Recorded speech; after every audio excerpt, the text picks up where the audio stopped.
Hello students, how you all are? Myself Archana Rathi, and today we are going to start a very interesting chapter, and that is living world. As now we have gone through the whole syllabus of zoology and botany, so I think we have a pretty much understanding of what a living world is. So let's enter into the fascinating world of living beings. So first of all, to understand what is living, what actually I call as a living. So if I have to make you understand that what is living, what is a living being, what is a living entity, how will I define it, how will I describe it? So to describe a living entity, a living cell or a living organism, I have five criterion. I have five criteria which are mentioned in NCERT, and they are growth, reproduction,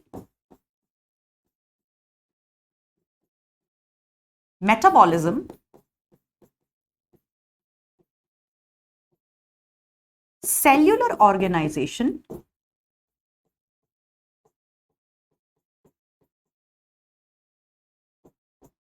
and the last one is consciousness. So according to NCERT, based on these five criteria, I will be able to define what is living. So before going to that, let's understand what I mean by defining property. If I say that some property is a defining property, what is the meaning of that? And if I say that some property is a characteristic property, what I mean by that?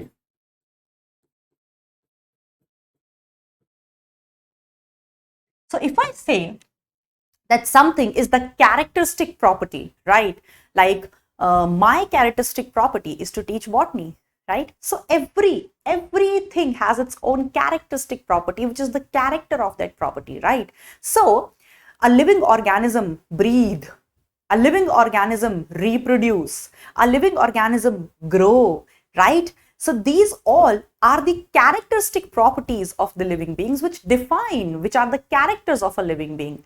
But these property may have an exception also. That means some of the organism on earth, they do not reproduce, right? Like the infertile human couples, like the worker bees in the honeybee. So a property which is a character of living things, but may have exceptions also.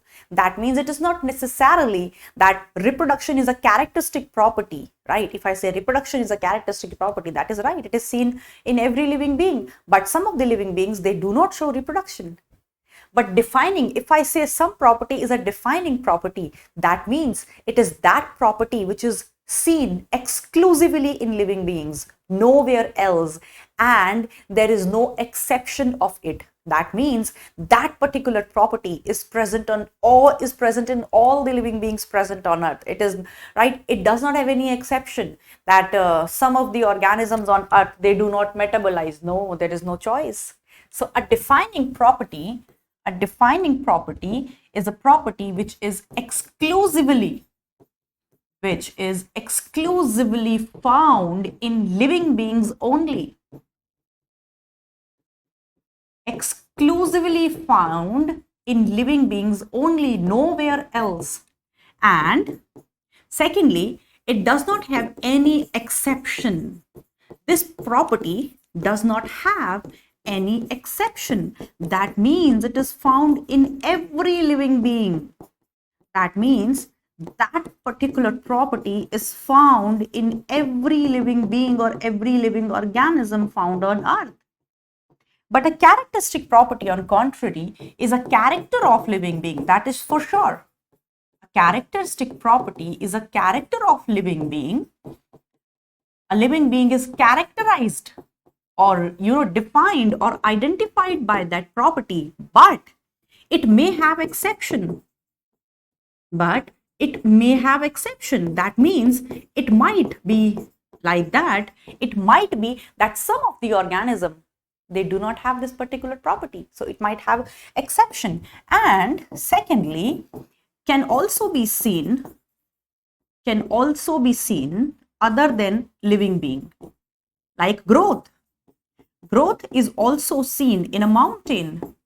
So a property which can have exception and can be seen other than living beings also, that is a characteristic property. But a property which is seen exclusively in living beings and it does not have any kind of exception, that is a defining property. So out of these four property which I am going to take as a means to make you understand what are living beings. So out of these five criteria, growth and reproduction, they are the characteristic property.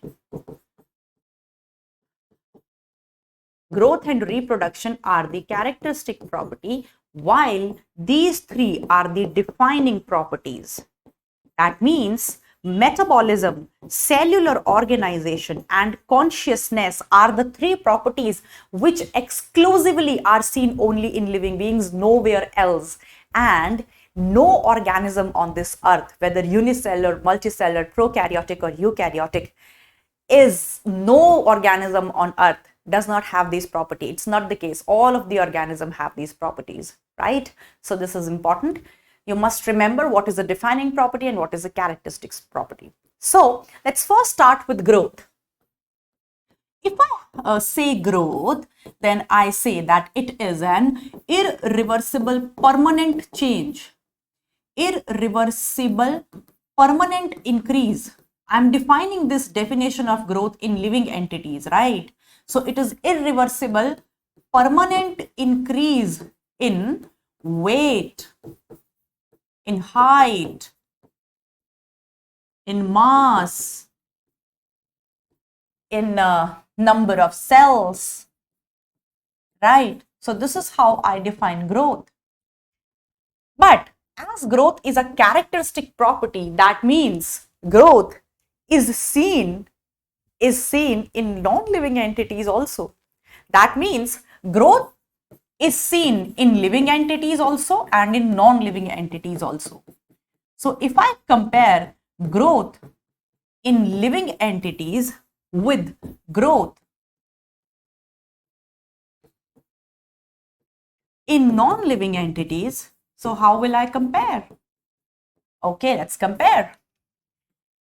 If I say that growth in living entities, what's the property? I will say it is intrinsic. It is intrinsic in nature. That means it occurs from within. It occurs from the synthesis of materials within the body of the organism. But if I say here in non-living entities, the nature of the growth is extrinsic. That means it is the surface phenomenon. It does not occur from within. In the living entities, growth occurs due to synthesis of materials. New materials are synthesized. So it happens due to synthesis of materials. But in non-living entities, it happens due to accumulation of materials on surface. Due to accumulation of materials, right? Like if I take an example of a small sand dune, then after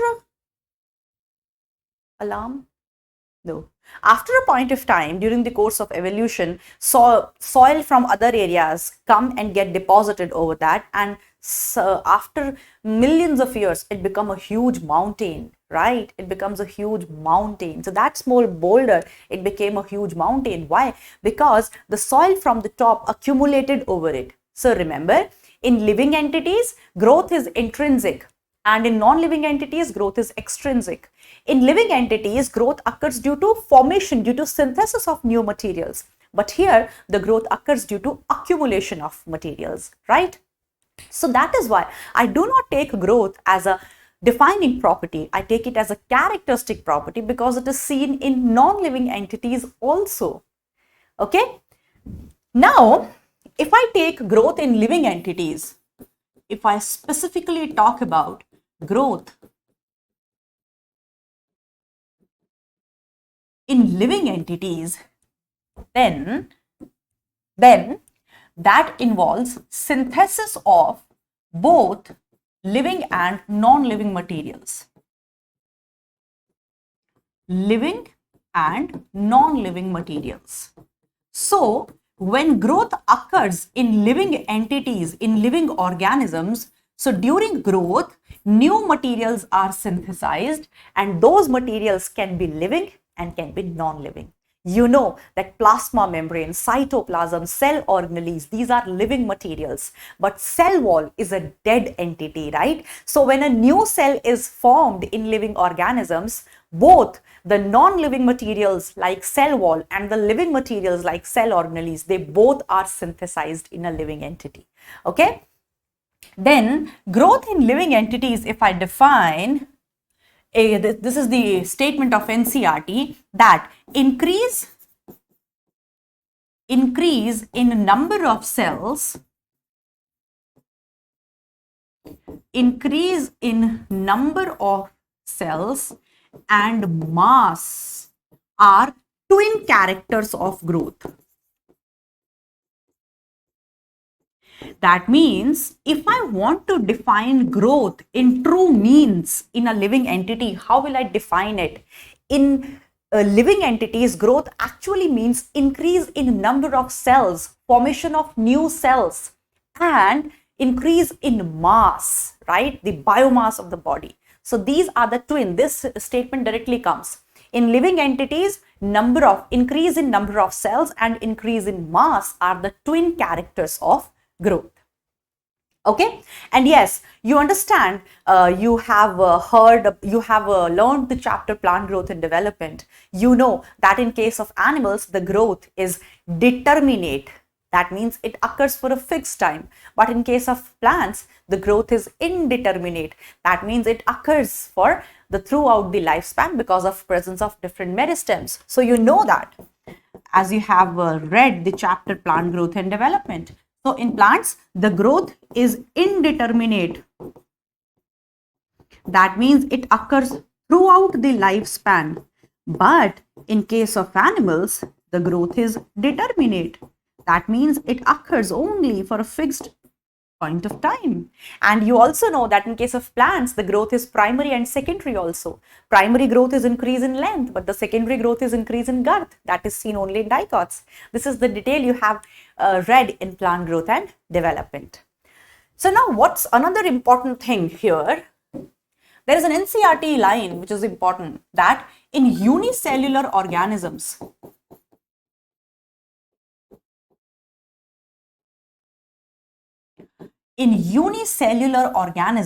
this is important line, growth and reproduction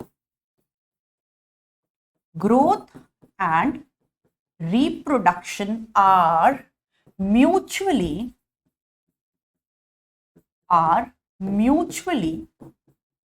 inclusive events. Now what is the meaning of this line? See, if I take an example of bacteria, a bacteria divides by binary fission, right? So what actually happening during binary fission? That is increase in number of cells, right? But that is reproduction also. So when one bacteria is getting divided during binary fission, this is increase in number of cells, and that is defined as growth. But that is also a means of reproduction in bacteria. That means in case of all the unicellular organisms, when growth is happening, reproduction is also happening. Because a unicellular organism, one cell represents an organism. And when the number of cells are increasing, the number of organisms are increasing. That means that is reproduction also. So in case of unicellular organisms, these two phenomenons are overlapping with each other. They go side by side. If growth is happening, reproduction is by default happening. That means they are inclusive. You cannot separate them. So in case of all the unicellular organism, you know that in bacteria, in the members of, all the protists, now you know what are protists. Protists are the member of kingdom Protista, that is diatoms, dinoflagellates, euglena, amoeba, paramecium, trypanosoma, in all of them. And in case of unicellular fungi like yeast, right? So, and in case of unicellular algae also, like chlorella, chlamydomonas, right? So in all these organisms, growth and reproduction are mutually inclusive. But whereas if I compare with the multicellular organisms, so in multicellular organisms, this is not the case. So there, growth and reproduction are mutually exclusive events. Growth and reproduction are mutually exclusive events. That means they do not happen simultaneously. They do not happen side by side. Suppose if I take the example of myself, I am a multicellular organism, and if on my skin I get some injury, right, and that injury is healed after a point of time. Why? Because there is division over there, because there is a formation of new cells, increase in number of cells. But is that reproduction? Obviously not. So in multicellular organisms, increase in number of cells is not necessarily reproduction. So there, the two phenomena are separated and they are mutually exclusive. Okay? So this is the important line I wanted to discuss.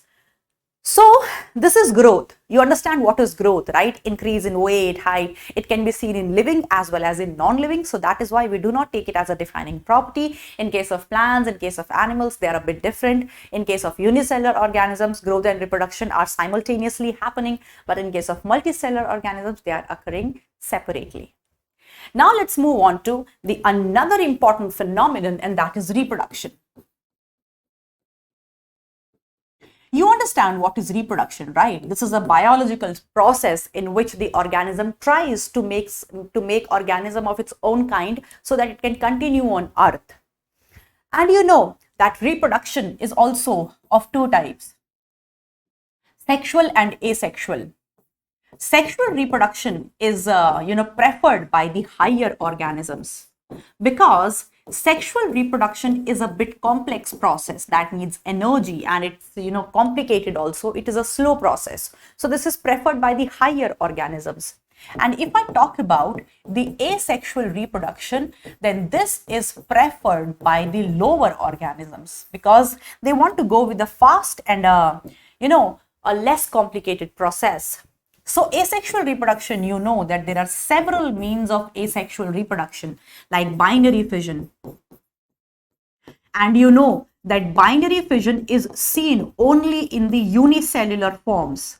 That means all the examples I have just written in the previous slides, they can show binary fission, right? Then fragmentation is also a method of asexual reproduction, and fragmentation, according to NCERT, it is seen in the multicellular filamentous algae like Spirogyra, Eulothrix.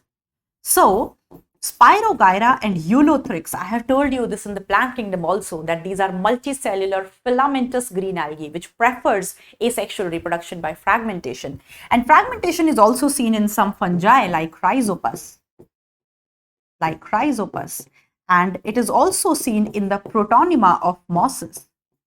In the plant kingdom, I have told you that in the life cycle of bryophytes, in the life cycle of mosses, you see a stage that is called as protonema, and that asexually reproduces by fragmentation. So these are some examples of fragmentation, right?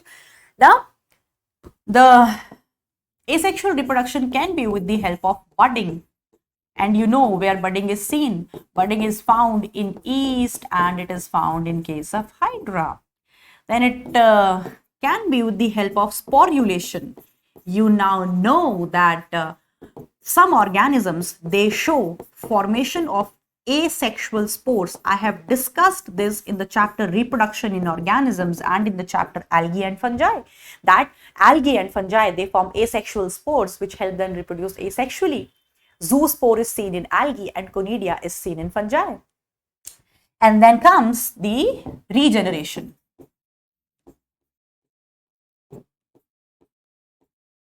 Then comes the regeneration. Actually, regeneration is not a kind of reproduction, right? Because if a lizard, if the if a lizard loses its tail and the tail comes back, this is not reproduction, this is simple regeneration. But in case of planaria, we see true regeneration.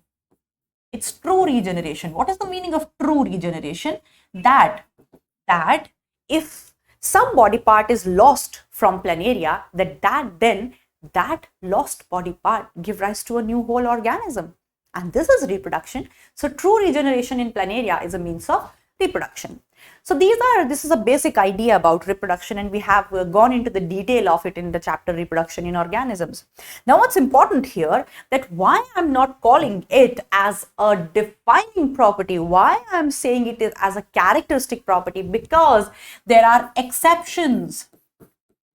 There are some organisms which do not show reproduction, like worker bees. Like worker bees in case of honeybee, they are pretty much living, but still they do not reproduce. Like the mules, the hinny. In the common language, they are called as khachar, right? So they do not reproduce, and the infertile human couples. So there are certain examples where the living organisms do not reproduce. That makes reproduction a characteristic property, but not a defining property. Okay? Now let's move on to the third property, and that is metabolism.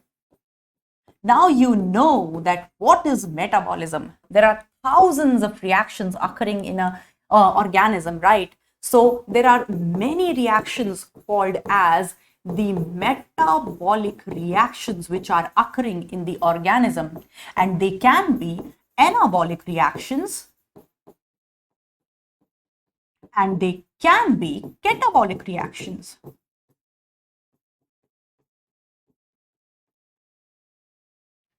In the anabolic reaction, some larger molecule is formed. Larger molecule is formed. You must have read it in the chapter biomolecule, right? But in case of catabolic reaction, larger molecule is broken down. Like respiration. Respiration is a catabolic process, although it's an amphibolic process, but largely you can understand that that is a catabolic process. And anabolic process, you can take the example of photosynthesis, where larger molecule is formed. So many kind of anabolic and catabolic reactions are occurring inside the body, and together they are called as the metabolic reactions. And this phenomenon of occurrence of these metabolic reactions is called as metabolism. Now, why is that so? That in a table, there is no metabolic reaction. In a mountain, inside the mountain, there is no metabolic reaction. Why is that so? What is that special thing in the living organism which is driving these chemical reactions, which is driving these metabolic reactions? And those are the biological enzymes. So, because no living entity on earth have these biological enzymes which drive these reactions, so that is why these kind of reactions are shown only in the living organisms, right? Now, can I say that if I am saying that there is some particular reaction which is happening in my body, can I perform that particular reaction outside my body, outside the cell of my body? Can I perform it? So the answer will be yes. I can perform any metabolic reaction occurring in my body, in the cells of my body, outside my body, in a cell-free system, in vitro conditions, or in artificial or in lab conditions. But one thing for sure I'll have to provide to that setup, and that is the enzyme. If I provide the substrate, and the enzyme in the reaction, then yes, that metabolic reaction can happen in the cell-free system outside the body also. So what you can say, that these metabolic reactions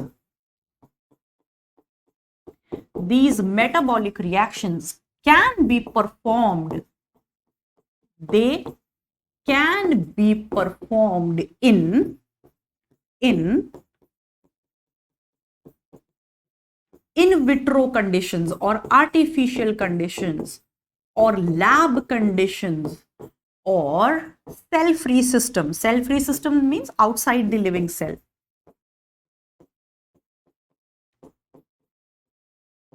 Provided the enzyme,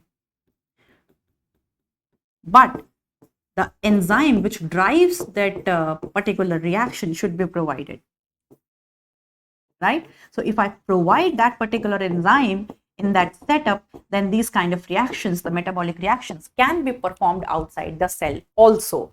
Now that particular reaction which is happening outside the cell, that is called as isolated metabolic reaction, because we have isolated it and we are performing it in vitro conditions. So if I talk about an isolated metabolic reaction, if I talk about an isolated metabolic reaction. So an isolated metabolic reaction which is being performed in vitro conditions is neither a living thing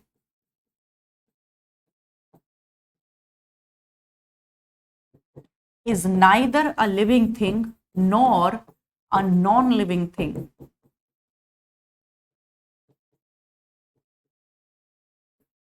Nor a non-living thing, but surely it is a living reaction.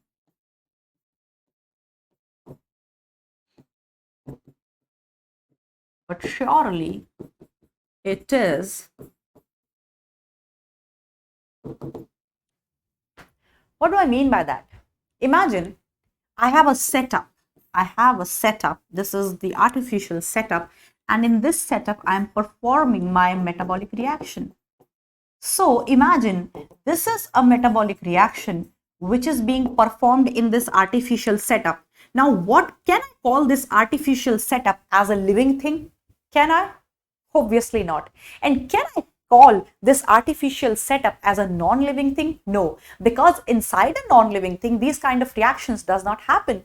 So right now, this isolated metabolic reaction is neither a living thing nor a non-living thing, but surely this reaction is a living reaction, because these kind of reactions are not seen in non-living entities. Okay, so this is important line of NCERT. Now, what I understand from here is that why metabolism is a defining property, because it is seen only in living entities, not in mountains or any other non-living entities. And there is no exception. Every living organism on earth shows metabolism. That is why metabolism is a defining property. Okay. Now let's understand the another phenomenon, and that is cellular organization. Now, what do I mean by cellular organization? Okay, so if I go to a very basic level, I can go to the atomic level, right? Very basic level of nature, and that is composed of atoms, right? Atoms together, they form molecules. So, if I take up the molecular level, then molecule is formed. Then after molecule, what comes is the subcellular level. Then comes the subcellular level. And if I talk about the non-living entities, then the subcellular level defines suspension, mixtures, colloids. In case of living entities, the subcellular level is exemplified by cytoplasm, cellular organelles, plasma membrane,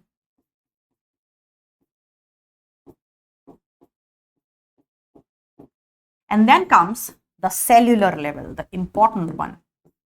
Then comes the cellular level, and that represents cell. Then comes tissue, then tissue system,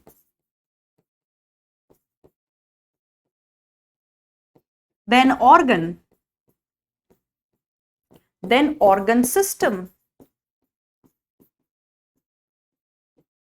and then the whole organism. So I have taken the most basic level up to the highest level in front of you, right? So what are you actually understanding here? Organization. What is organization? Organization is a compilation or a collection of something, right? Like atoms organize, they collect, and they or gets organized. They, what is the meaning of organization? Like Google is a big organization having so many employees, and all those employees, they work very organizably and in a very coordinative manner to give Google a characteristic. Likewise, atoms are organized in a group to form a molecule. Likewise, molecules are organized in a group to form suspensions, mixtures, or colloids in case of non-living entities. And in case of living entities, these molecules, they organize to form cytoplasm, plasma membrane, and cell organelles. And these cell organelles, cytoplasm and plasma membrane, they organize to form a cell. And cell is the basis of life. We say that cell is the structural and functional unit of life.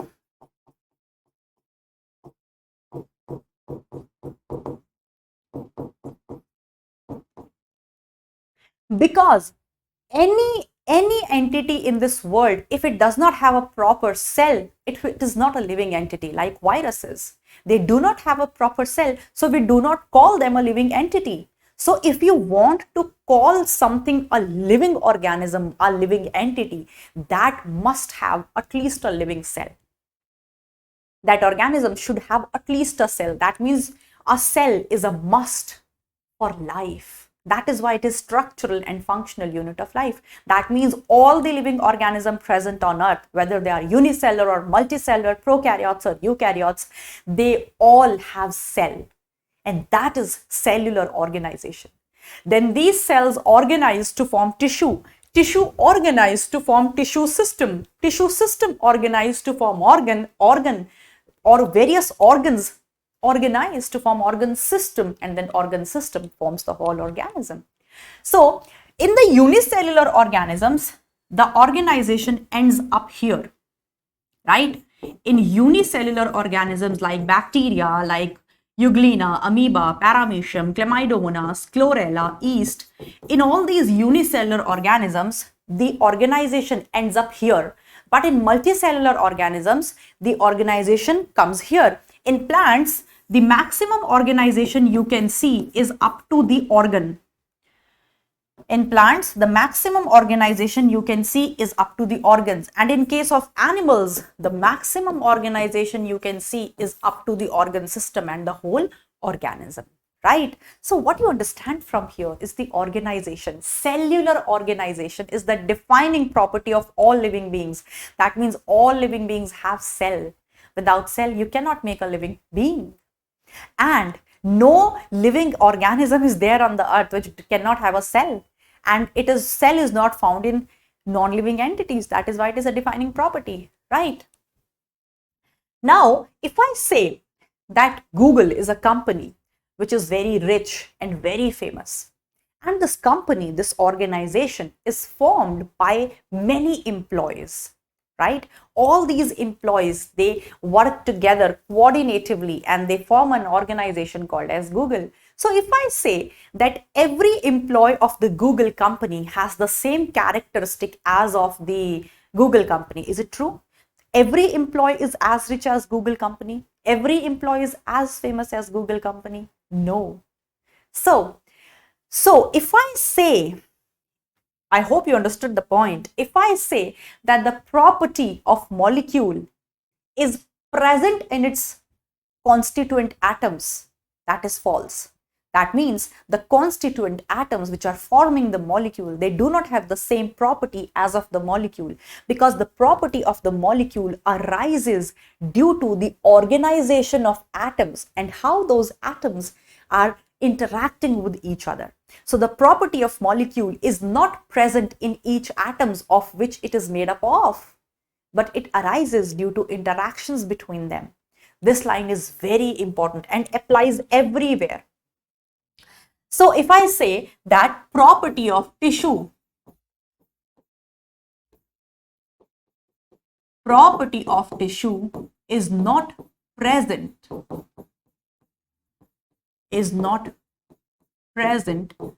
in its constituent cells. That is true. Constituent cells means the cells which are forming it.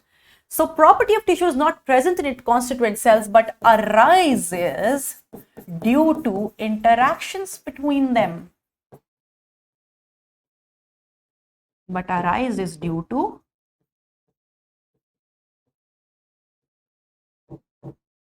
Interactions between them, and this is applicable to every organization, molecule, tissue, organ system. The property of organ is not present in its tissues but arises due to interaction between them.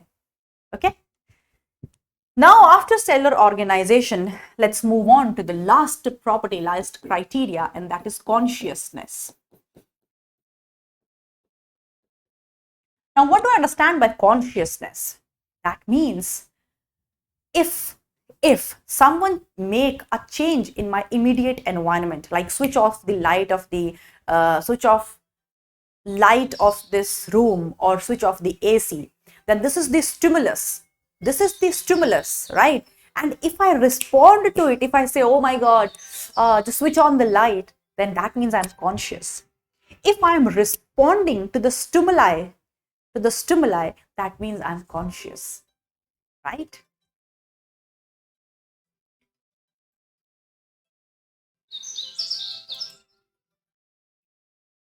That means consciousness is equal to stimulus plus response. In the absence of response, if you make changes around me and I do not respond and I just sit like this, so you will not call me as conscious. So consciousness is equal to stimulus plus response, right? In the absence of response, only the perception of, this is the important thing, yeah, perception of stimulus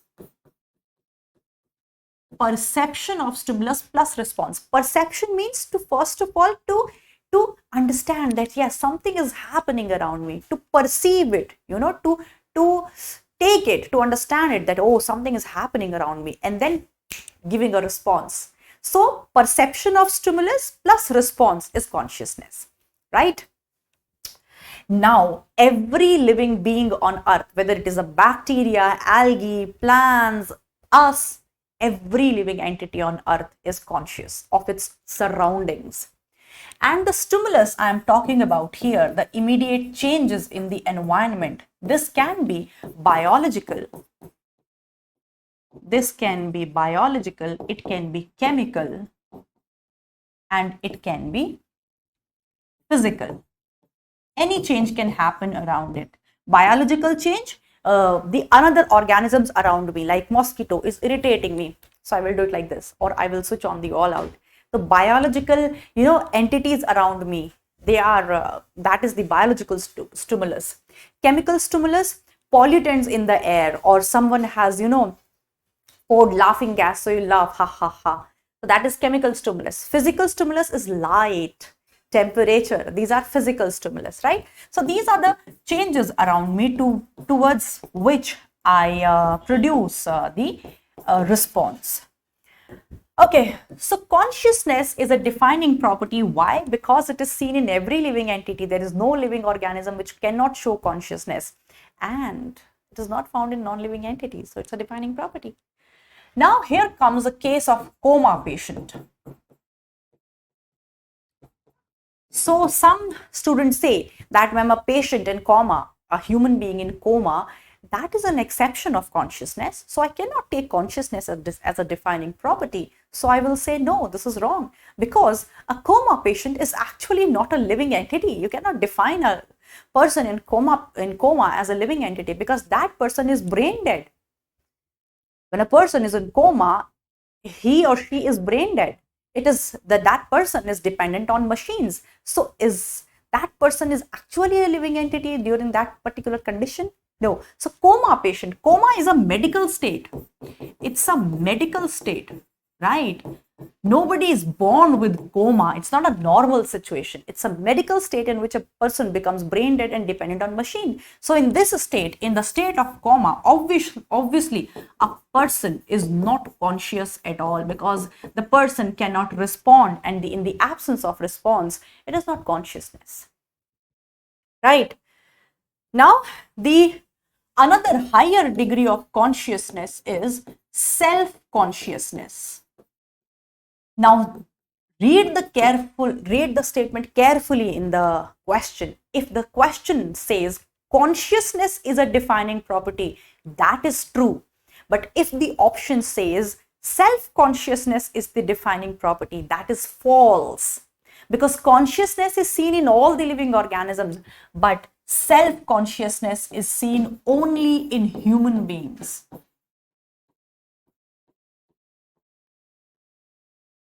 So this is the property of only human beings, not all the living organisms. What is self-consciousness? To have, to have the knowledge of myself, who are my ancestors, how how the process of evolution occurred, what is the hairstyle that will go on me, what I have to take care of my career also. So this is the highest degree of consciousness. This is the highest degree of consciousness which is found only in human beings. So this is the property of only human beings. So this is the characteristic property of only human beings, or you can say the defining property of only human beings. You cannot call that this is found in every living organism. So this statement is very important. Remember this. Okay, so these are the 5 criteria on the basis of which we can define living. Out of them, growth and reproduction are characteristic properties. You know the reason why now. And cellular organization, metabolism, and consciousness, they are the defining properties. So this is how we define living. Okay. So let's move forward now.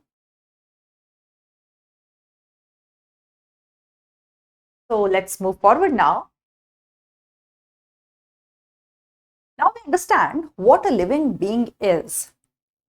Now there is an important line in NCERT which says that all living organisms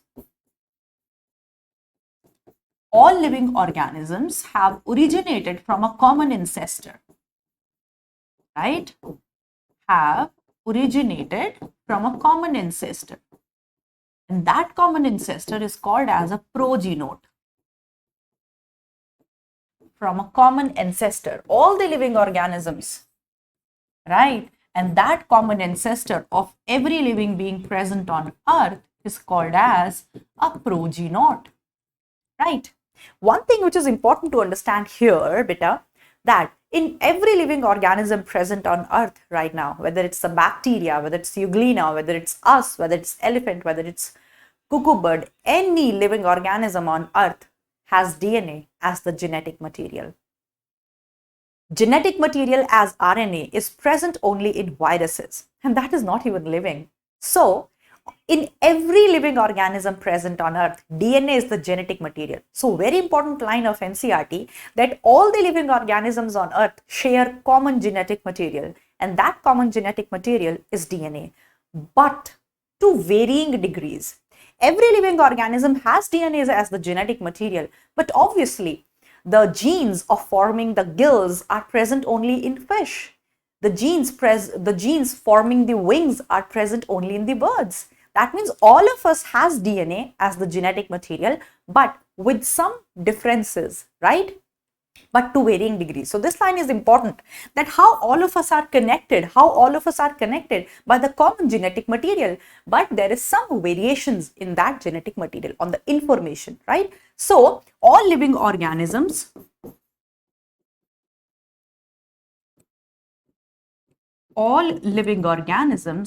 share common genetic material,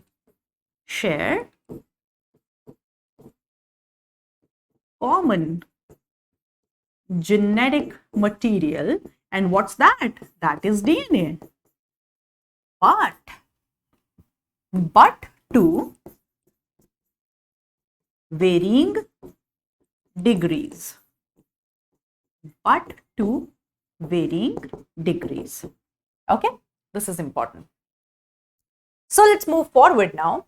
Now I understand how to define a living entity. Now I understand what is the living, what is the characteristics of the living entity. Now let's enter into the living world. That's what the chapter is all about, living world. So to understand that, we have to understand the term biodiversity. What is biodiversity? All the different kinds of living beings present on earth, they form the biodiversity, whether that is bacteria, unicellular organism, multicellular organism. So all living organisms found on earth, they constitute the biodiversity, right? And according to NCERT, the taxonomically known species right now on earth,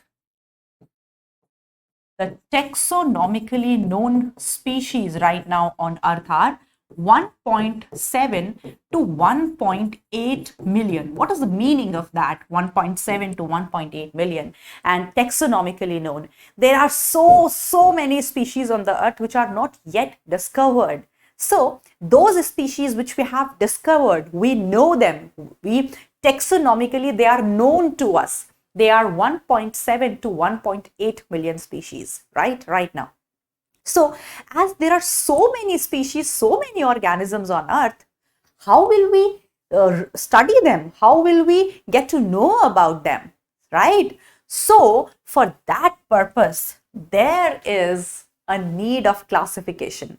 Now, what is classification? There are so many living organisms on earth, and I want to know about them. So is it possible that I can handle each one of the living organism and know about it? No. So there is a need of classification. That means I can divide the organisms in the groups based on similarities and dissimilarities. And if I know about that group, I will be knowing all the organisms present in that group. So this is where the need of classification arises. So what is classification? Classification is dividing the organisms in groups, right? So that it becomes easy to understand them, to know them. That is classification. And when I talk about classification, the branch of science which comes into my picture, that is taxonomy. So what is taxonomy? Taxonomy is the branch of science which deals with the process of classification. It's a branch of science which deals with the process of classification.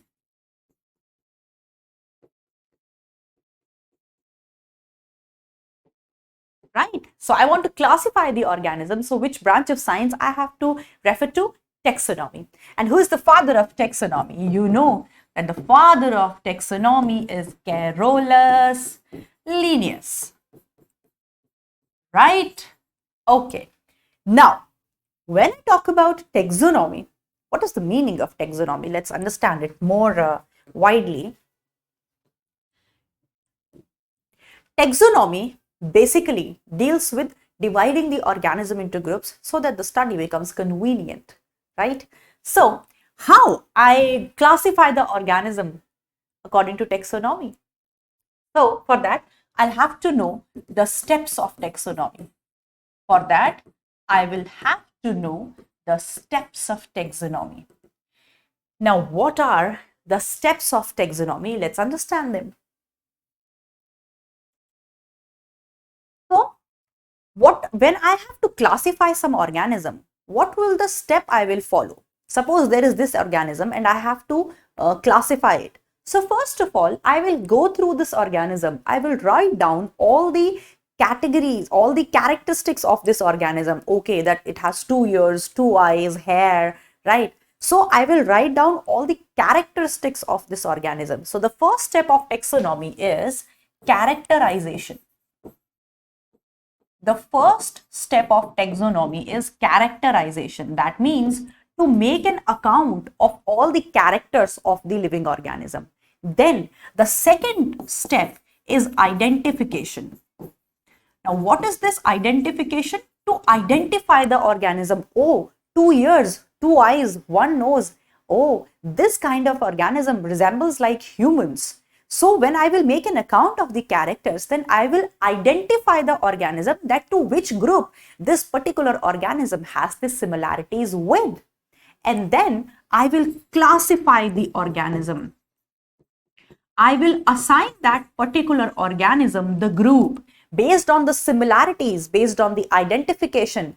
I suppose I find out that, oh, this kind of organism has many similarities with that of humans. So I can place this organism into primata. Suppose I found that orangutan has pretty much similarities with humans. So I can put orangutan in the group primata. So I have classified that organism, I have put it into a particular group, and then I have named this organism. After putting it into that group, I have named that organism, I have assigned that organism a particular scientific name, and that is called as the nomenclature. So the last step is the nomenclature. Now, regarding the step, some of the students might say that, ma'am, you have told me right or wrong, because there is so much of confusion. When you will Google this steps of taxonomy, there will be thousands of answers come in front of you. Some will say that identification is the first process. Some will say that nomenclature comes before the classification. So please do not Google this.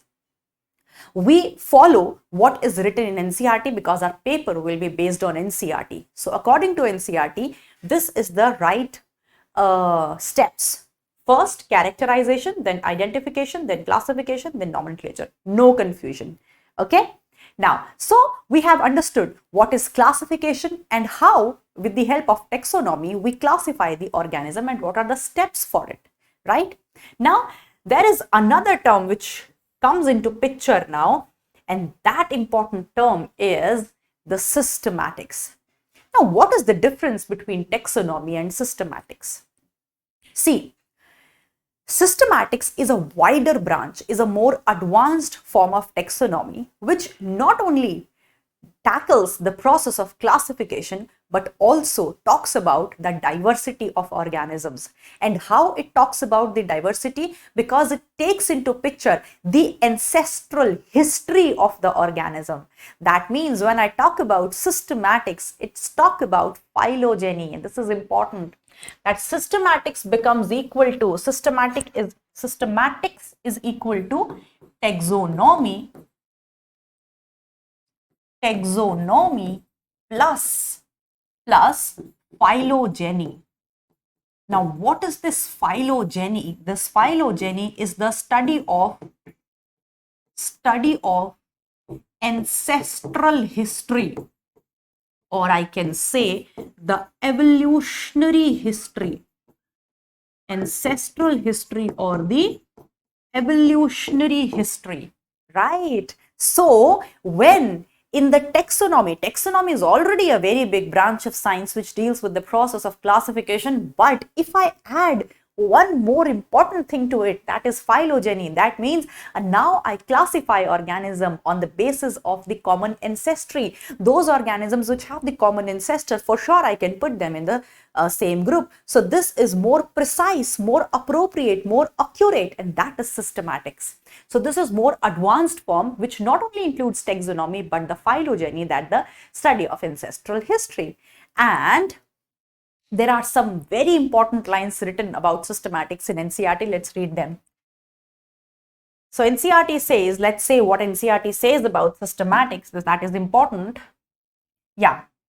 So not only human beings were not only interested in knowing more about different kinds of organism and their diversity, but also the relationship among them. We were also very interested not only knowing about the what kind of different organisms, but also about their history, from where they have arrived. And this curiosity of ours has discovered a particular branch of science that is called as the systematics. Now read with me, each line is important. The word systematics is derived from the Latin word. This question can come directly. Systematics is not a Greek word, it's a Latin word. What is the meaning of systematics? Systematic arrangement of organism. So it's a Latin word which means systematic arrangement of organisms.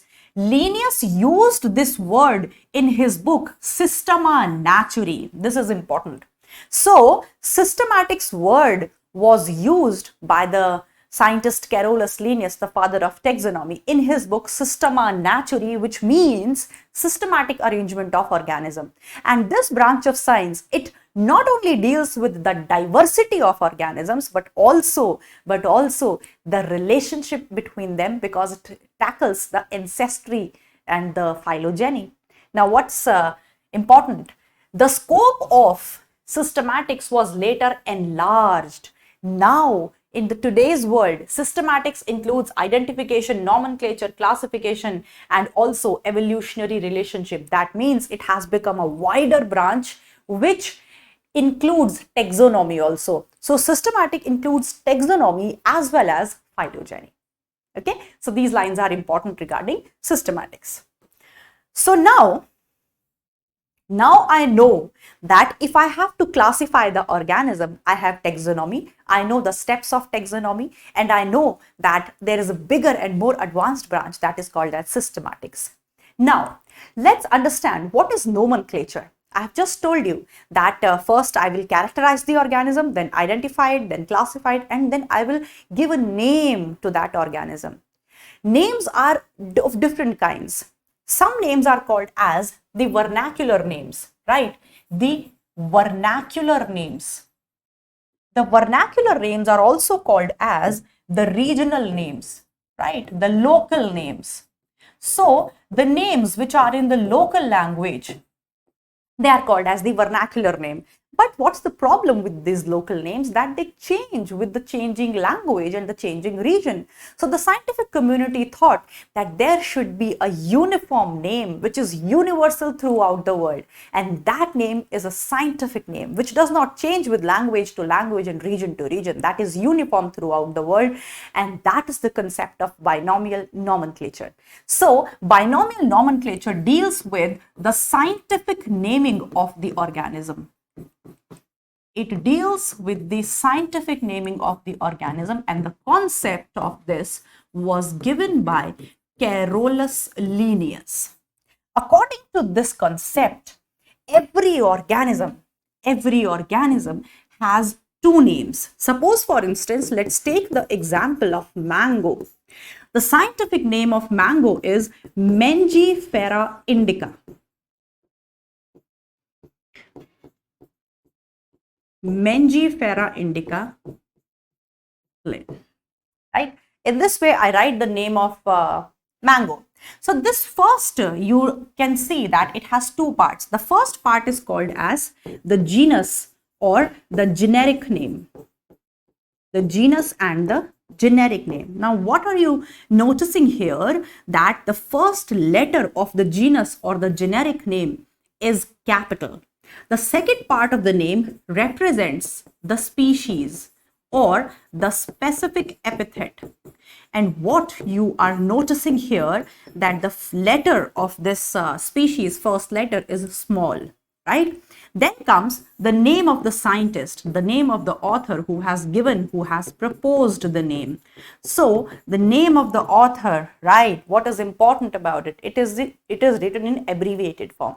Now there are some important points which you must understand here, that for scientific naming, the language which was chosen is Latin. Because Latin is a dead language and do not change with the changing times. So it's a dead language, and that is why it was chosen for scientific naming. So the scientific names are written in which language? They are written in Latin language.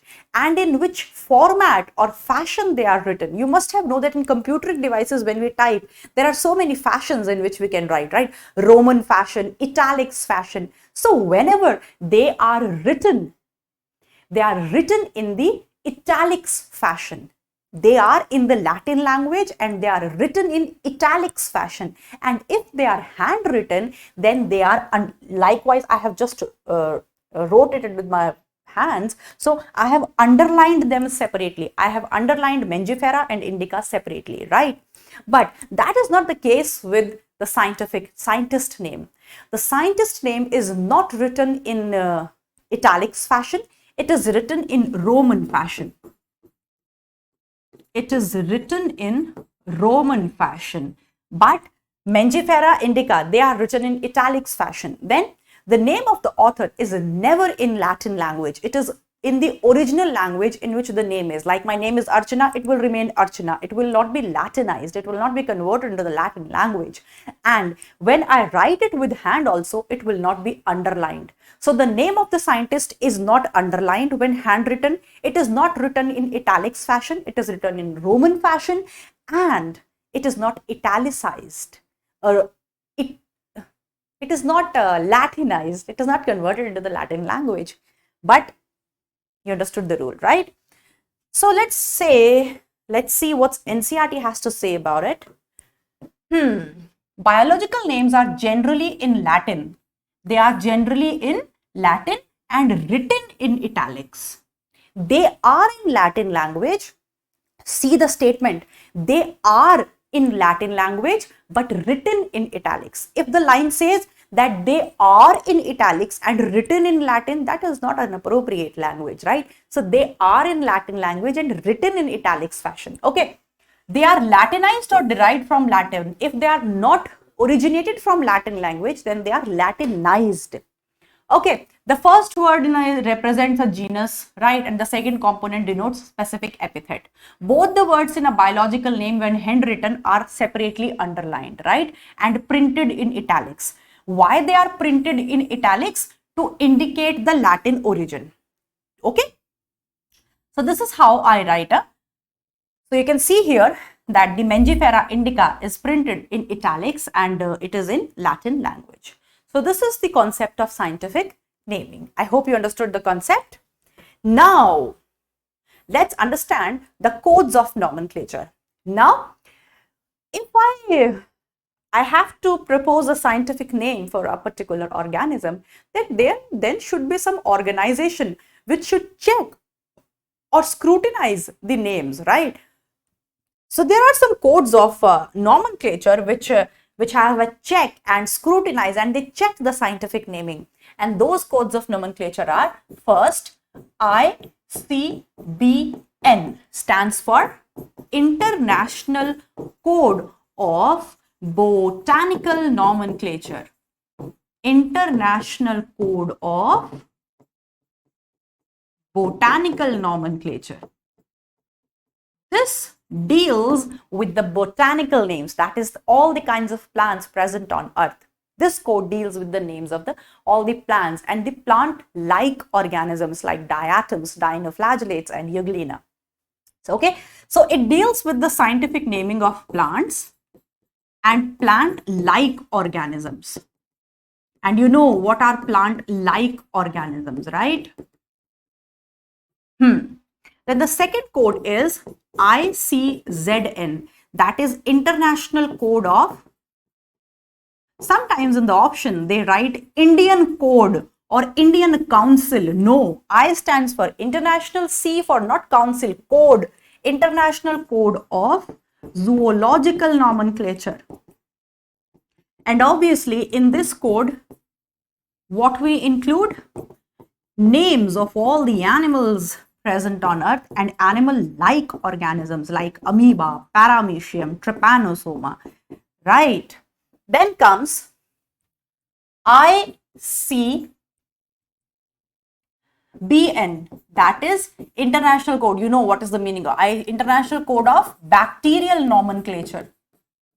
International Code of Bacterial Nomenclature, which deals with the scientific naming of bacteria. Then comes ICVCN, that is International Code of Virus Classification and Nomenclature. Virus Classification and Nomenclature.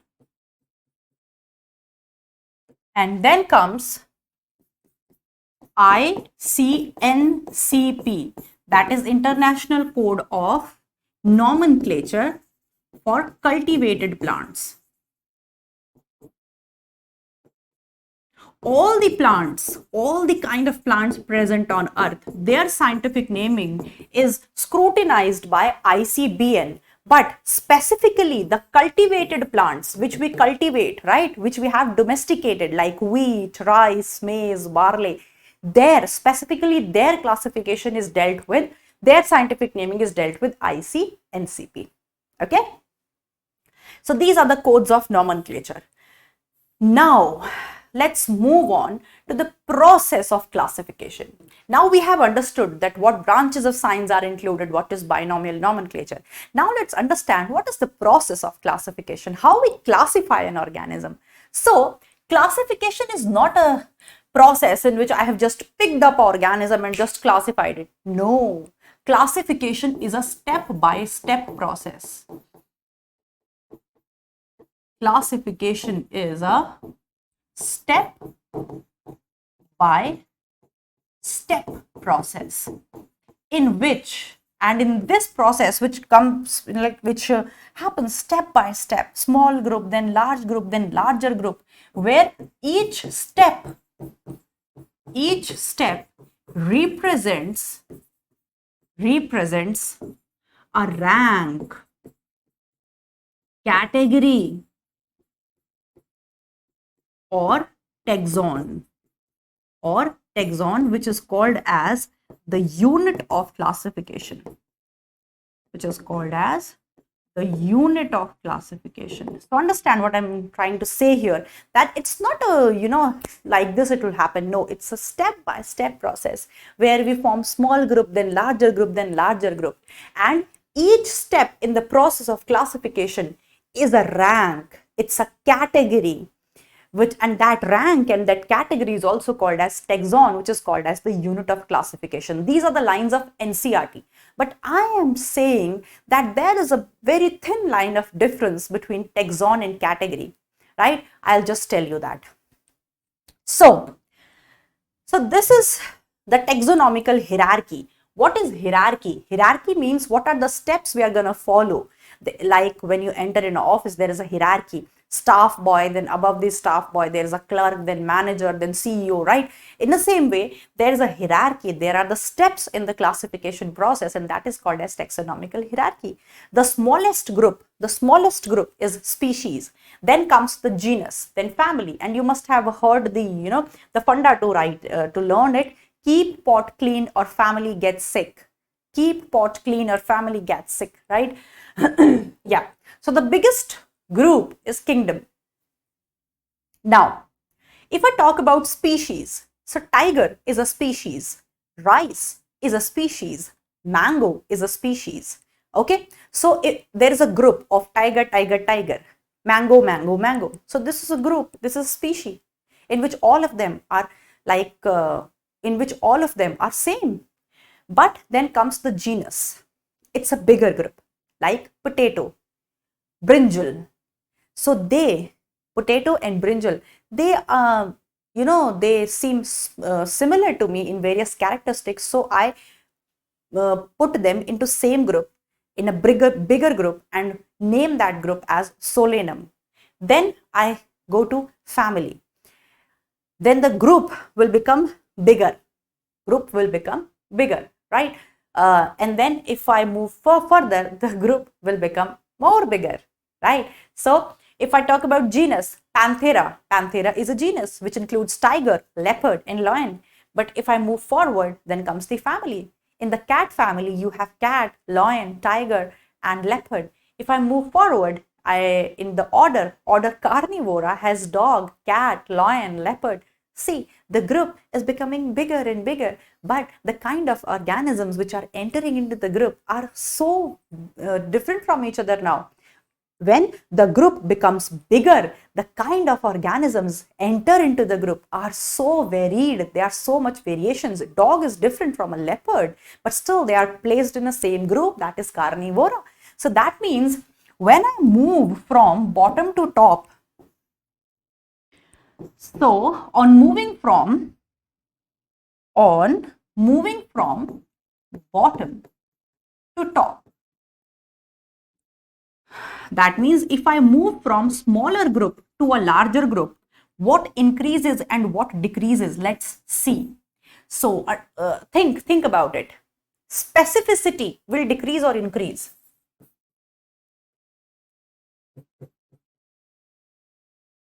Specificity will decrease or increase? What is the meaning of specificity? Being specific. If I say that tiger, so I'm being specific about tiger, right? So if there is a group, species is species is species, and I'm very specific that I just want to take that organism which has stripes on it, and it's a big cat which has canines. So I'm talking only about tiger. But if the group is bigger, if I'm talking about the group carnivora, then it includes dog, cat, leopard.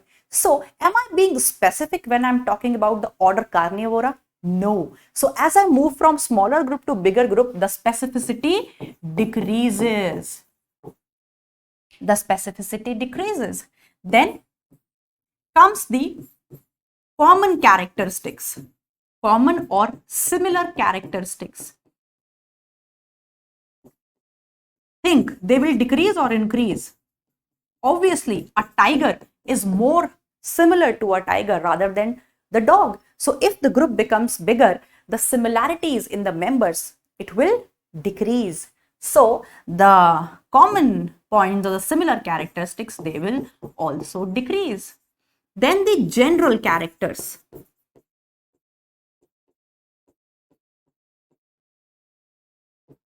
General characters means general. I'm not specific. General, which are shared by all. So obviously, when the group will become bigger, the general characteristics, general means not specific. So the general characters will increase. The general characters will increase, right? Then comes complexity of process. Think. Complexity of process will increase or decrease. That means if I have to put tiger with tiger, this is complex or easy? Obviously, this is complex.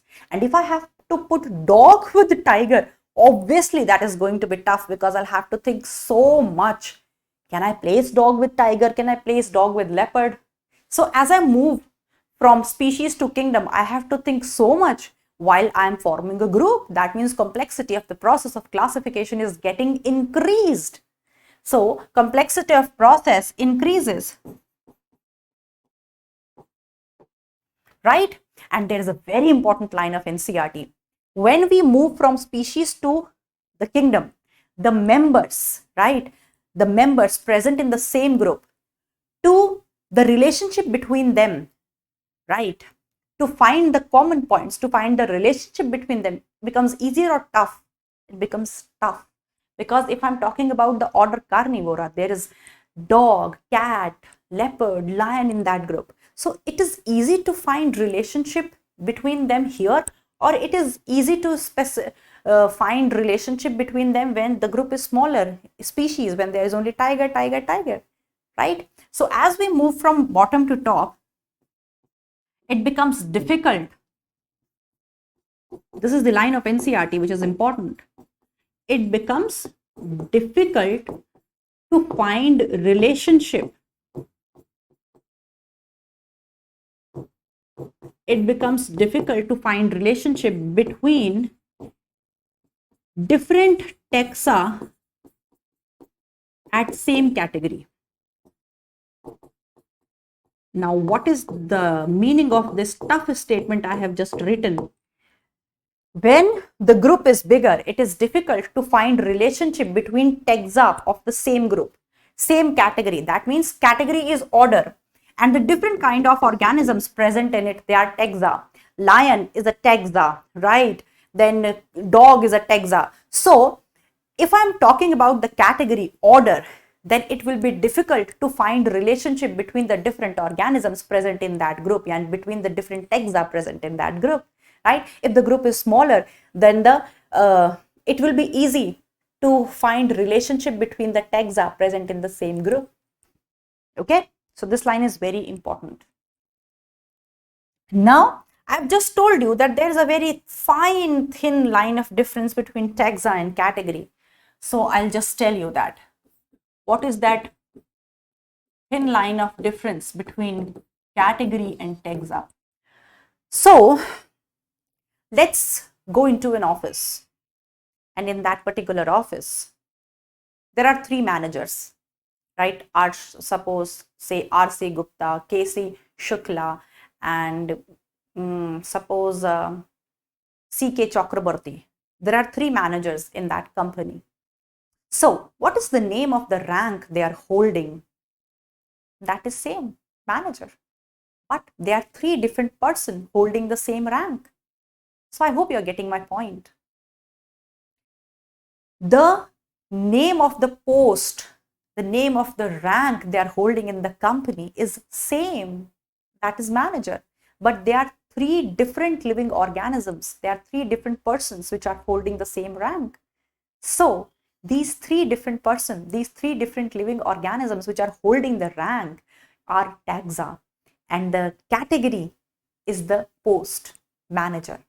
So in the process of classification, genus, family, order, class, these are the name of the post, the rank, and the living organisms present in these groups which form the group are the taxa, right? So category is the name. According to NCERT, they are same. According to NCERT, each step of classification is taxon, rank, or category. This is true. But what I'm saying, what I'm trying to, make you understand here, that there is a small difference. A category or a rank.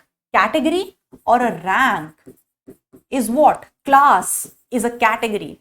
Order is a category. A rank, the post.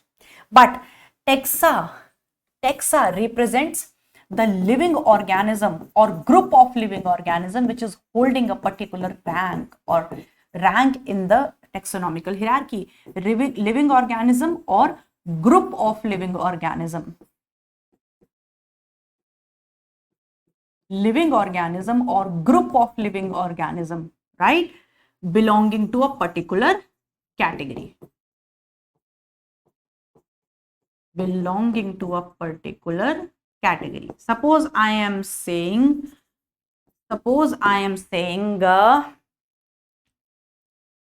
carnivora. So carnivora is a group of living organisms, a group of dog, cat, lion, right? So carnivora is a group of living organisms, right? So carnivora is a taxa which belongs to the category order. I hope you understand. So if I say solanum, solanum is also a group of living organism. In solanum, you have potato, brinjal, and black nightshade, right? So solanum represents taxon, right? It represents a single taxon. The plural is taxa. So solanum is a taxon because it represents the group of living organism. So solanum represents taxon which belongs to the category. Like R.C. Gupta represents a taxon because that is a living organism which belongs to the post manager. Likewise, solanum is a group of living organism, right, which is a taxon which belongs to category, genus, right? Likewise, the family Solanaceae represents taxon. That means it is a group of living organism which belongs to the category, family. So I hope you're getting a thin line of difference between taxon and category. So to exemplify this, NCERT asks a question that if I take example of rice, monocot, and plant. If I take example of rice, monocot, and plant, then what are they? They are similar taxa at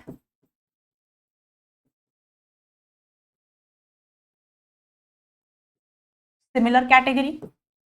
they are similar taxa at different category. They are different taxa at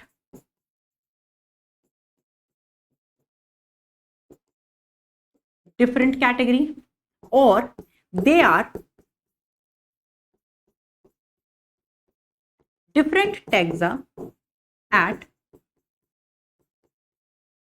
similar category. So think about it. Rice monocot plant, what do they represent out of these four? So rice is a living organism. So rice is a taxon which represents a living organism and it belongs to the category species. Monocot is a big group of plants. Monocot is a big group of plants which includes all the monocot plants, right? So it also represents a taxon which represents a bigger group of organism and it belongs to the category class Monocotyledone. Plant is a very big group which includes all the living organisms which can make their own food, right? And they are multicellular in nature. So plant is also a taxon which represents a larger group belonging to the category kingdom. So you can see here that they are different taxa. It's a single living organism which is a taxon. It's a group of various living organisms which are monocots. It's a group of various living organisms which are plants. So they are different taxa and they belong to different categories. It belongs to the category kingdom, class and species. So they are different taxa at different category. Okay. So this is important. Now there is an important line. There is an important table given in NCERT. What's important about this table? Let's see.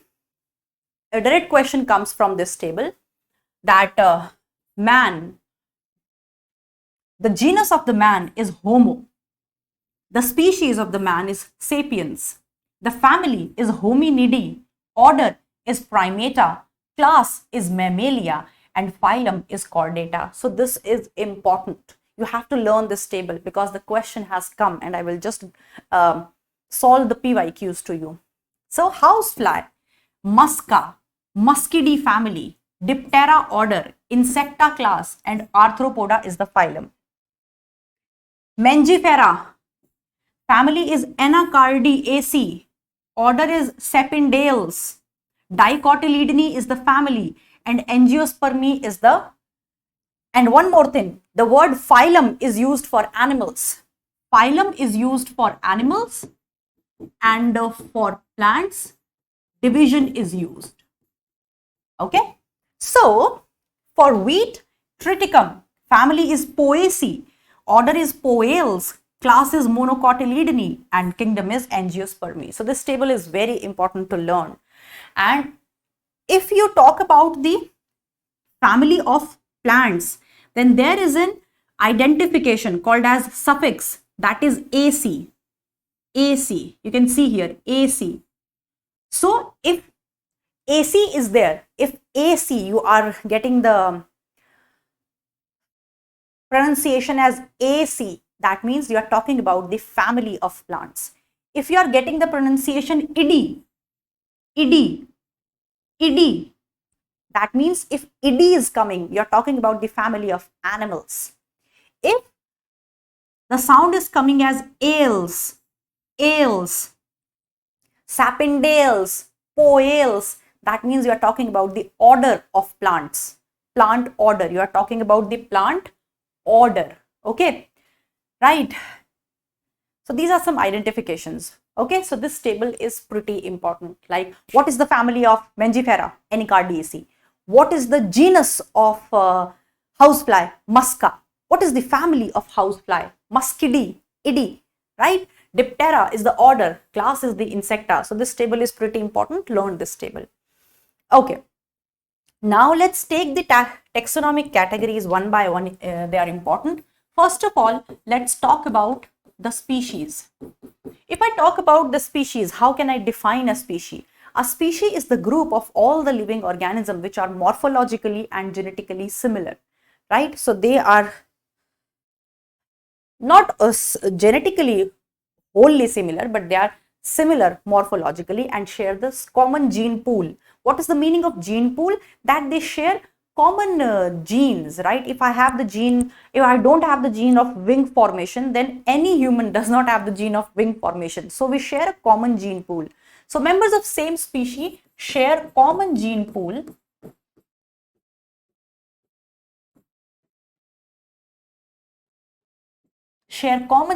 they have the similar kind of genes and are morphologically similar.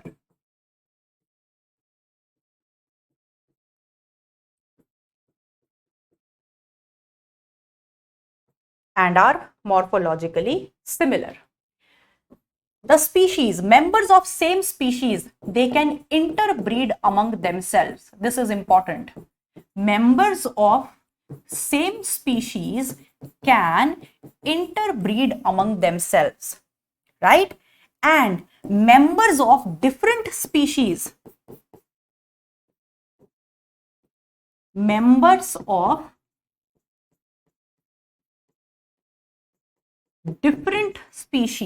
show reproductive isolation. This is important.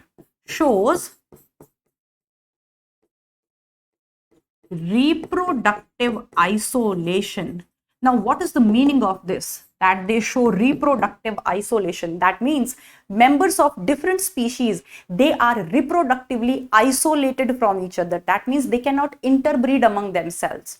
Okay, and this concept of definition of species was given by the scientist Ernest Mayr.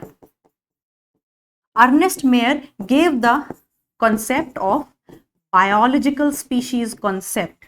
He gave the concept biological species concept, which says that members of the same species can interbreed among themselves, but the members of different species are reproductively isolated. They cannot interbreed among themselves. Okay, so this is how you define a species, and this is the basic unit of classification. If someone asks you the question, what is the unit of classification? Your answer will be taxon. But if someone asks, what is the basic unit of classification? You will say species. So this is the basic unit of classification, and it represents the real organism. A species also represents category, and it also represents real organism. Like rice is a species. It represents real organism. Right? So it is real basic unit of classification. It is real basic unit of classification. Okay. So after defining species, let's define the bigger group. So members of the same species, right? They form a group called as the species group, and then comes the genus. So genus is a bigger group.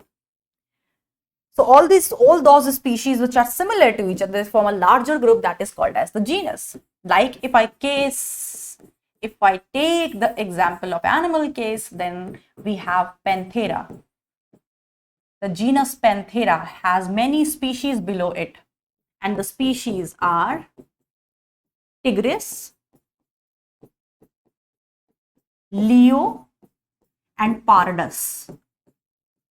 Tigris is tiger, Leo is lion, and Pardus is leopard. So all of them, they had so much of similarities that we combined them together to form a bigger group, and that is called as Panthera. If I take the example of plants, I can take Solanum. It's a genus and it has many species, that is Tuberosum. Tuberosum is potato. Then Melongena. Melongena is brinjal. And then Nigrum. Solanum nigrum, that is black nightshade. So this is how we have made a bigger group, right? Then after genus comes the family, the bigger group, that is family. So members of related genera,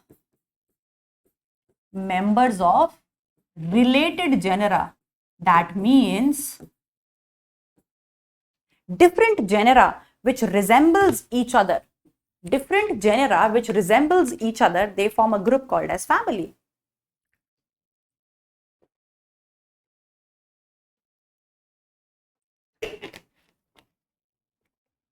Now family, if I take the example of animals, there are so many families like Canidae family, Felidae. So what you are seeing here, Idae. So what is the identification of the family in case of animal? That is Idae. If you are getting the sound of Idae, that means you are talking about the family of animals. So Canidae is the dog family and Felidae is the cat family. Now let's take the example of plants. In plants, the identification of family is AC. Like you can take the example of Solanaceae family, right? Solanaceae family, in which many genus comes, like the genus Solanum, like the genus Datura, like the genus Pitonia. So many genus which forms the family Solanaceae. Second example, you can take Liliaceae, right? Liliaceae. So many genus like Lilium, like Allium comes in the family Liliaceae. Likewise, in the cat family, you have so many genus like Canis, like Felis. Felis is the genus of cat. Panthera. So these genus all together, they form the family Felidae. Okay, so this is how families are formed. AC is the identification of plant family and IDI is the identification of animal family. Then one more important thing that NCERT says, in case of plants, when we form family, we take into account both vegetative and reproductive characters. This is important. We take into account both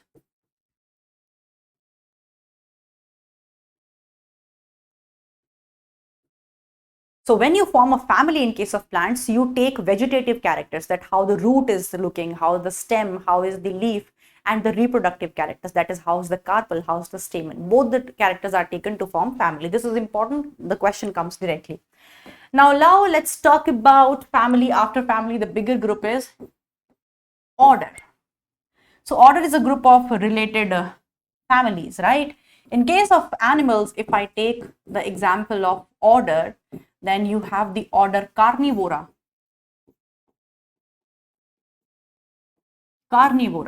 And below Carnivora, how many families comes? Obviously, the family Felidae, the cat family and the dog family. Together, they form the order Carnivora. Right. If I take the example of plants, then you can take the example of sapindales. No, not sapindale. You can take the example of polymonials. Right? So what you are getting here, ales. So the identification for the order in case of plants is ales. So polymonials is the name of the order which is formed of two families, that is Solanaceae and Convolvulaceae. Both of them are dicot families. In Solanaceae, potato comes, and in Convolvulaceae, sweet potato comes. Sweet potato comes in the family Convolvulaceae. Both are dicot families and they together form the order Polymoniales. So ales, right? That is the identification of plant order.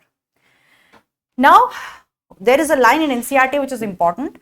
To form order, if you form the bigger group order, Then what characters you take to form the order? You take the floral characters. This is important.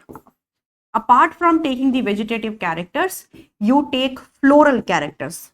What are the characteristics of flower? That is the main basis of classification for order, right? Now, after order comes the class. Class is the group of related orders. In case of animal, if I take the example, we can take the example of class Mammalia, and it has many orders like the order Rodentia, the order Carnivora, and the order Primata. In the order Primata, we have orangutan, chimpanzee, humans, right? Monkeys, they all come in the order Primata. Carnivora, we have a dog, cat, lion, tiger. Rodentia, we have rats. So all these orders together forms the class Mammalia. You know the characteristics of class Mammalia? They give birth to young ones and they have hair and mammary glands. Then in case of plant, what is the example of class? You can take the example of class Dicotyledone. There are two main classes in angiosperms, Monocotyledone and Dicotyledone. In the class Dicotyledone, there comes the order, that is Polymoniales and Sapindales.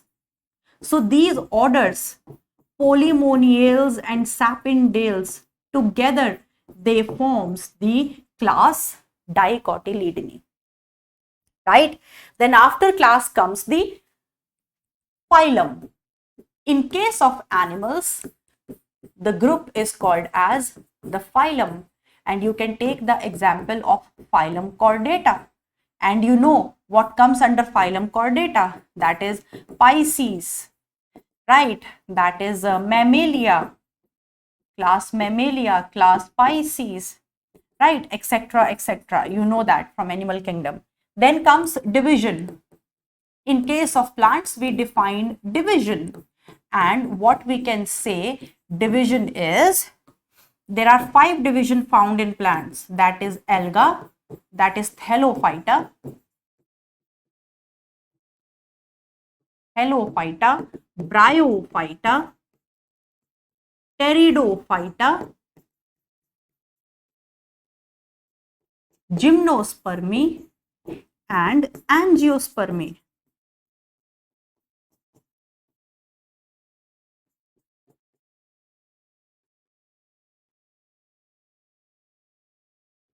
Right? So these are the different divisions of plants. So angiospermy is the division.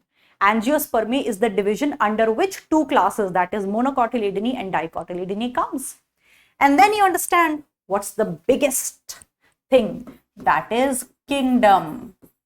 And how many kingdoms we have right now?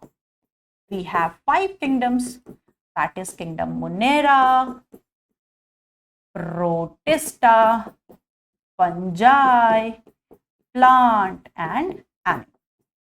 So this is how we classify organisms. Hope you understood the point. Now let's move on to the another topic, and that is taxonomical aids. Taxonomical aids are all those things which help us in classifying the organism, in understanding them, in studying them. They are all called as the taxonomical aids, right? So what is the meaning of taxonomical aid here? See, this is important. The collection of actual specimens of plants and animals is essential and is the prime source of taxonomic studies.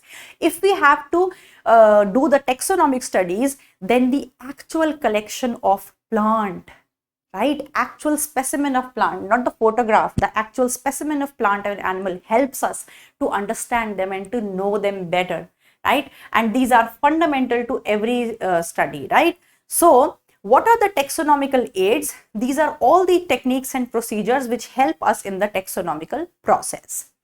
Now who comes under taxonomical aids? Taxonomical aids, in the taxonomical aids comes the herbarium, the botanical gardens,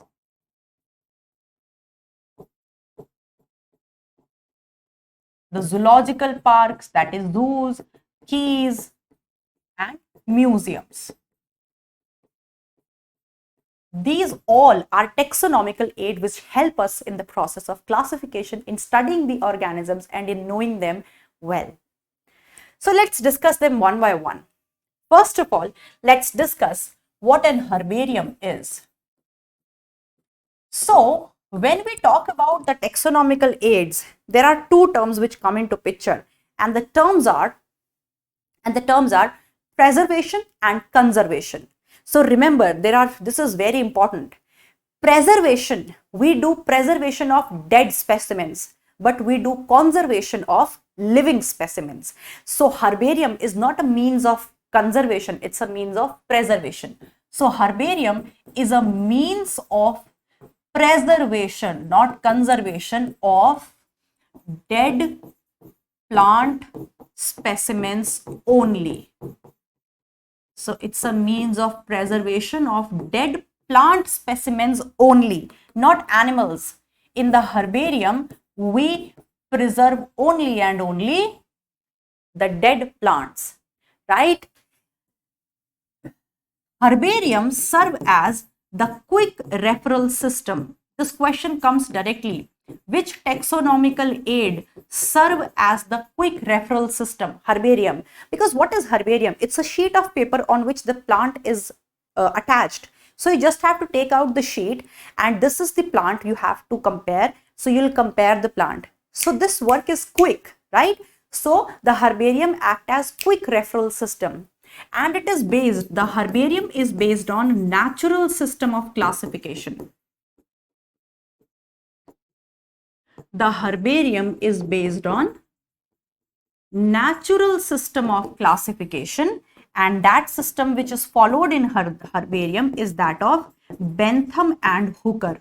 Bentham and Hooker are the two scientists whose plant classification we still follow. So it is based on natural system of classification of Bentham and Hooker. It is a quick referral system. It deals with the preservation of plant specimens only which are dead, and it based only on morphological studies, right? It is based only on morphological studies. That means when you compare a sheet on which the dead plant specimen is pasted with a living specimen whom you have to study, obviously you are comparing only the morphology, not the anatomy. So herbarium is helpful for morphological studies, right? So what we do in herbarium, we take a sheet of paper. And on a sheet of paper which has a standard size, we take a sheet of paper and we paste our dead specimen on that sheet of paper, which have all the parts like flower, leaf, है So this dead plant just pasted over it is disinfected also with antimicrobial solutions like HgCl2. So this is first disinfected. This specimen is first disinfected with antimicrobial solution HgCl2, which protects the specimen from fungi and bacteria, and then we paste it. Then we form a right corner on this sheet and we label the things on it, right? And what are the things we mention here? That is important. Date of collection, then place of collection, then collector's name, who has collected this, then name of the family of plant, name of family of plant, to which family it belongs, then local name of plant, then scientific name of plant, and then English name of plant. This is important. This comes directly into the question that what is mentioned on the right hand side corner box of the herbarium sheet will say date of collection, on which date it is collected, place of collection. We do not mention time, that we have collected at 4 o'clock. No, time is not mentioned. Date, place, collector's name is mentioned. Then a plant family is mentioned. What is the local name of the plant? What is the English name of the plant? And what is the botanical or scientific name of the plant? Okay, so Herbariums, there are so large herbariums, which obviously helps us in the process of knowing the plants better and in classifying and identifying them. This is how taxonomy, this herbarium is a taxonomical aid. Then comes the botanical gardens. It is again, a botanical garden is a large area, right, which is a preserved area in which many living plant specimens are planted. And if you want to know the plants, you want to study them, then you can go to visit a botanical garden. So botanical garden is not a means of preservation, it's a means of conservation of living plant specimens. So botanical garden is a place where there is conservation of living plant specimens.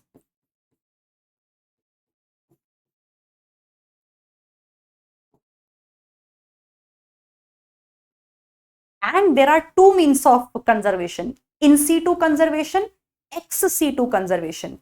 In situ conservation is conserving the organisms in its natural habitat, like biosphere reserves, like national parks, right? But ex situ conservation is taking the plant to a different place and conserving it there, is ex situ conservation. So botanical gardens are a means of ex situ conservation. It's a means of ex situ conservation. And when you visit a botanical garden, you get to know so many plants over there, right? So what are the examples of different botanical gardens? The famous botanical gardens are Kew, England. It is one of the largest botanical gardens found in world.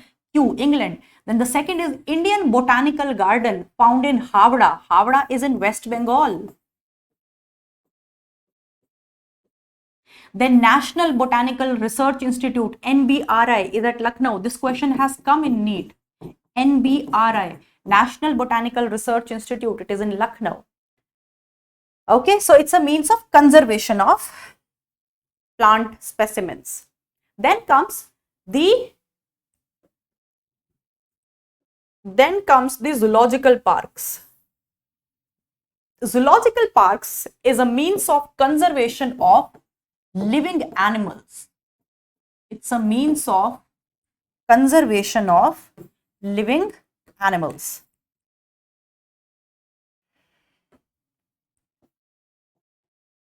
So it's a means of conservation of living animals, right? Living animal specimens. So obviously, zoological parks are also a means of ex situ conservation. They are also a means of ex situ conservation. And there are so many zoological parks in India, right? Where we try to give the animal the condition of natural habitat and help them to conserve. When you visit a zoological park, you get to see so many different kinds of animals, right? Then comes the museums. When you visit a museum, you get to know so many specimens, right? But a museum is a means of preservation. It's a means of preservation of both animals and plants. So herbarium was a means of preservation for dead plants only. Botanical for means of conservation for living plants only. Zoological part means of conservation for living animals only. But museum is a means of preservation for dead animals and plants. Both.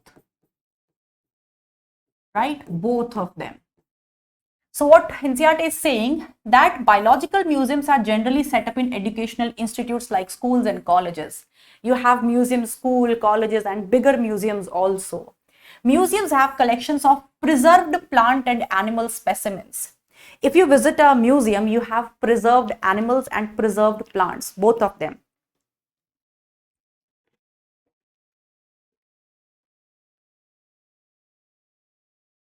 Specimens are preserved in containers or jars in preservative solutions. The specimens are preserved in solutions of formalin. The solution which is used for preservation is formalin.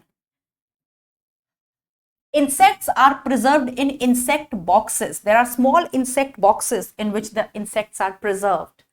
Larger animals like birds and mammals are usually stuffed and preserved. The larger animals which are not, easy to store in a jar or a small insect box. What is done? In the larger animals, chemical stuffing is done and then they are preserved. And museums often have collections of skeletons of animals also. Museums have the skeletons of animals which are preserved also, right? So it is also a taxonomical aid. Then comes the keys, very important. A key is neither a means of preservation nor a means of conservation. It is a written document. It's a book-like structure. It's a written document which helps you to classify or identify an organism. How? Suppose for instance, you enter a building. Suppose you are entering a coaching institute, right? You are entering the PW premises.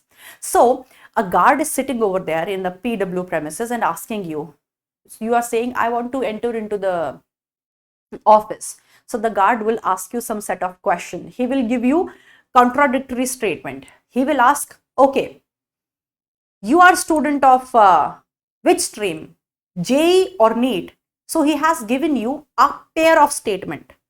He has given you a pair of statement. You are JEE student, you are NEET student. So you have selected NEET and you have eliminated JEE. So you'll say, I am NEET student. Then he will again ask next pair of question. You are 11th student, you are 12th student. Then again a pair of statement and again a pair of statement in which you will select one.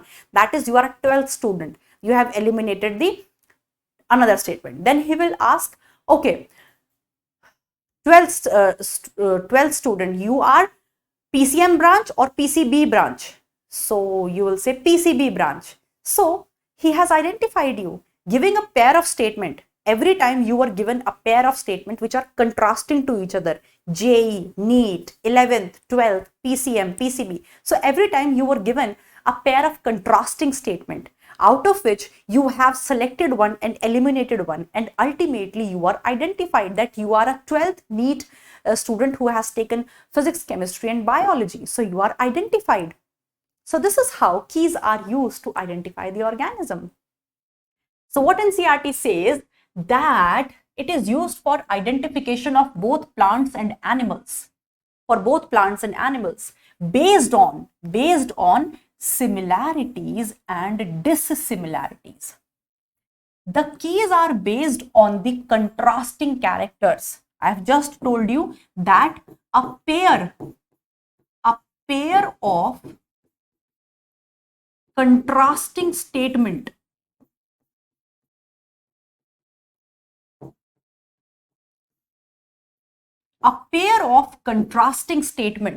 you are a JEE student, you are a NEET student. This pair of contrasting statement is called as a couplet. And each statement, you are a JEE student, this is lead. You are a NEET student, this is lead. And two leads together form a couplet. So each statement in a couplet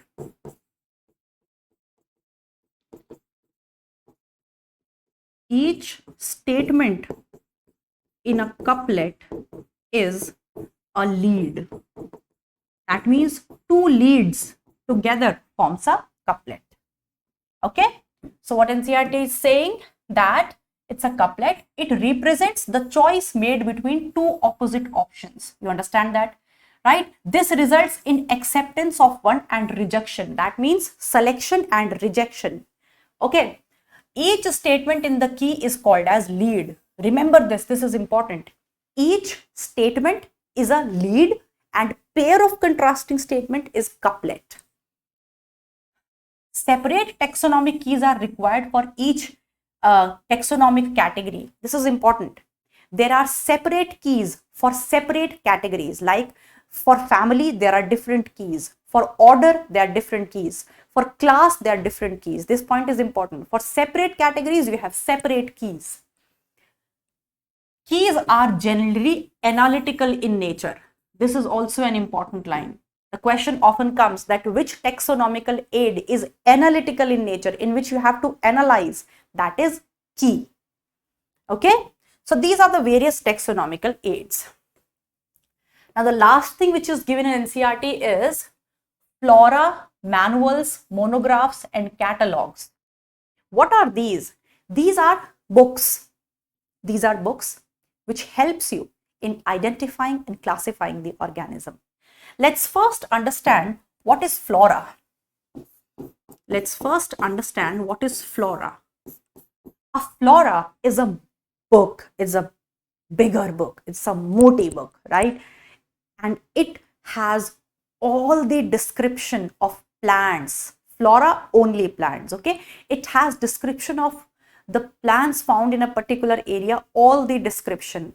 That suppose Opuntia, it has description, whole description about Opuntia, where at what time Opuntia was generated, was formed on earth, how evolution has occurred, in what parts of world Opuntia is found. That means you have the complete information about the plants. That is why it is a bigger book. So flora, what is written in flora in the NCERT, let's read, which is important. Flora contains the actual account of habitat, right? Actual account of habitat, where the organism is found in the various parts of world and where it was actually originated. Distribution of plant of a given area. This provide index to the plant specimen found in a particular area. That means it is a whole index with complete description of habitat and distribution of that particular plant, right? So these lines are important, that flora gives you the full description with actual habitat and distribution, and it is a complete index to the information of plants found in any area. Then manuals. Manuals are useful in providing information for identification of names of species found in any area, right? If you want to know the names of species found in any area with little description, then you will go to a simpler and a patli and a thin book, that is manual. So flora is a very descriptive book which gives you the information of habitat, distribution and complete index, complete information. But manual is a thin book which gives you the idea of the names of species found in any area with little description. And catalog is a very small book. Flora, manual, flora, manual, catalog. So in catalog, you have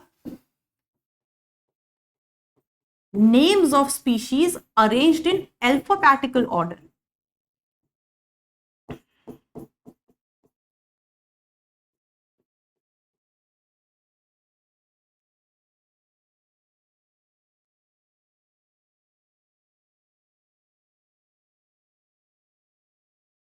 Names of species arranged in alphabetical order.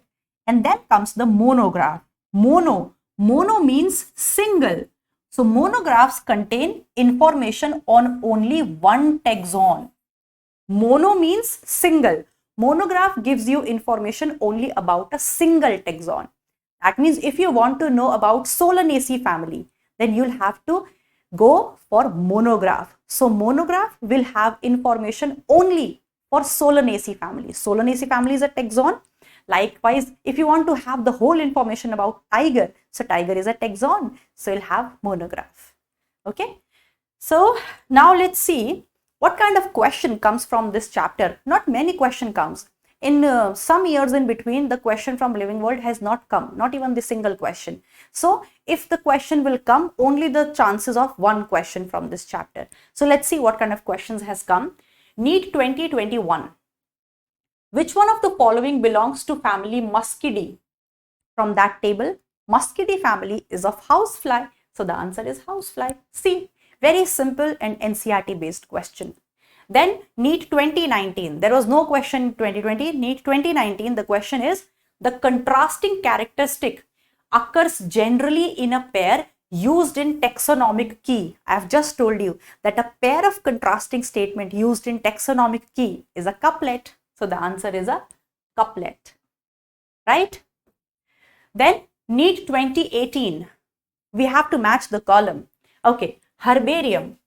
Herbarium is a place where dried and pressed plant specimens are mounted on the sheets. So 3. Key. Key is a Let's first see museum. It's a place having a collection. Museum is a place having a collection of preserved plants and animals, both. So 1. Then comes catalog. A catalog is a booklet. It's a small booklet containing a list of characters and their alternates which are helpful in identification of various taxa. Key, a list that enumerates methodologically all species found in an area with brief description aiding identification. Okay, so catalog is a list.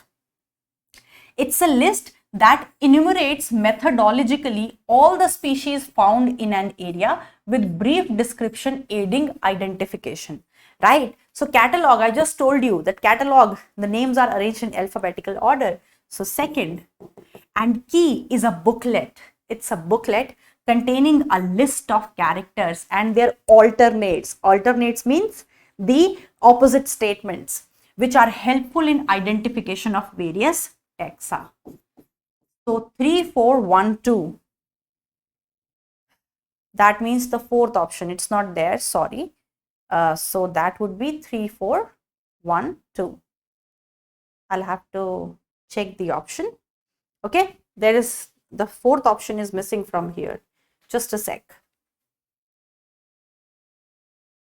Okay, I have checked it. The fourth option is, which is not here, 3, 4, 1 and 2. So the answer is this. Okay, so you've seen a very simple and NCERT based question comes from this chapter. So this was all about the chapter. I hope you understood it very well. So go through the lecture and then go through your NCERTs and the chapter will be prepared. So bye, all the best, take care, and we'll meet up in the next chapter. Bye-bye all.